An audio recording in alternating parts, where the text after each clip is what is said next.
ちは、です。前回室内灯を組み込んだものの終電方式の問題で勾配油で空転するようになってしまった九州観光号の改修を行います。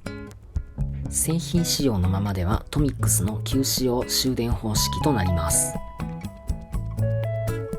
レールに車両を乗せてレールを大きく傾けてもなかなか転がりません。終電スプリングと終電板から車軸にかかる圧力が大きいのが原因です。そのためまずはこの終電板を車軸の車輪内側から外側へ移して負荷の軽減を図ってみます。加工の前にウェイトを兼ねたボディ側終電板に ATF オイルを塗布して終電板とスプリングの摩擦を軽減させておきます。ATF オイルは模型用ではありませんが、車両の通電不良対策に使えます。少量所有しておくと色々と便利なのでおすすめのメンテナンス用品です。終電周の取り付け位置の変更加工を進めます。まずは車輪を外しておきます。メーカーデフォルトではこの終電周が車輪の内側に位置しています。まずボディの終電板と接するスプリングがボディに押さえられます。次にスプリングにかかる圧力がそのまま終電周にかかってきます。その圧力がそのまま車輪内側にかかってきます。車軸の車輪内側の2箇所にかかる圧力はとても大きいです。この圧力を車輪外側車軸の両端に移すことで負荷を減らして回転が良くなると考え、まずはこの方法を試します。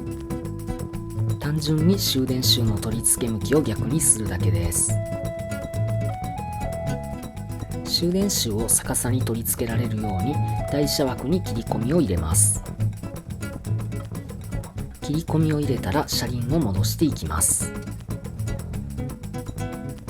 ただし標準でついていた車輪は終電周を受けるガイドに絶縁があり、車軸自体は絶縁されていません。車軸の両端からの終電に変更すると同極の電流しか得られません。そのため車軸中央で絶縁され、車輪両側でそれぞれのレールから終電可能な中空軸の車輪に交換が必要です。車輪を交換したら終電周を内外を逆向きに取り付けます。転がしてみましょう。左側が改良後、右側が改良前。終電板に圧力がかかっていないので、この時点では車輪の違いによる転がりの差となります。交換した車輪と台車枠の摩擦が増えて余計に転がらなくなりました。わずかな差ですが、中空軸車輪の車軸が標準の車軸より長いことが原因です。この後、車軸先端を削ってみたり、台車枠のピボットを深くしてみたり、いろいろ試しましたが、労力ほどの効果が得られず。そこで考えたのが、もともとピボット終電で車軸に圧力がかからない加藤の台車に変えてしまう方法。試しに余剰の加藤の TR50 を取り付けてみます。台車の軸穴が狭いため穴を広げてマイクロ S の車両に合わせます。次に台車の終電板に終電用スプリングをハンダ付けします。先端に取り付けるスプリングはカプラー用スプリングを使用しました。スプリングをハンダ付けできたら台車を取り付けてみます。通電と台車の首振り動作を確認して1箇所作業完了です。1両交換完了しました。車輪の転がりが雲泥の差です。マイクロエースの台車の車両は押さないと動きません。加藤の台車の車両は軽く触れただけで動きます。少しレールを傾けると加藤の台車の車両は転がります。ここまで大きく改善したら勾配での空転も起きないでしょう。残りの車両の台車も可動性に交換してレイアウトで走行させてみます。台車交換を終えたので進展を行います。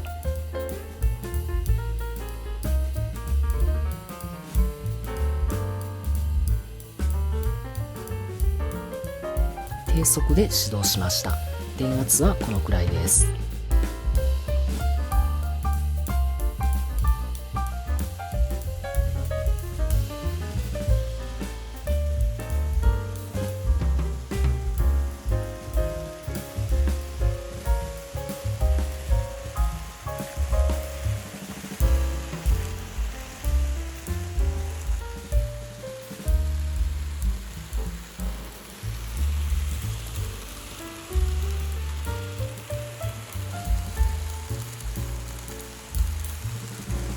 マイクロエースの台車では空転して登れなかった勾配も問題なく通過。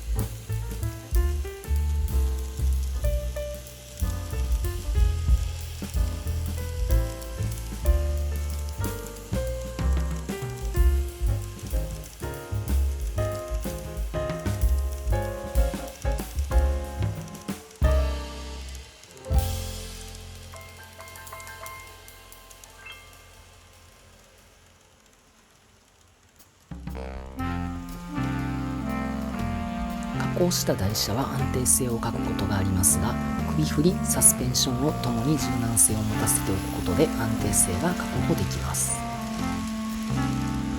既製品でも脱線率の高いダブルスリップポイントも通過。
ようやく室内投込みで安定走行にたどり着けました。九州観光号の整備はこれで完了となります。模型に関する動画を投稿していますので、ぜひチャンネル登録をよろしくお願いいたします。ご視聴ありがとうございました。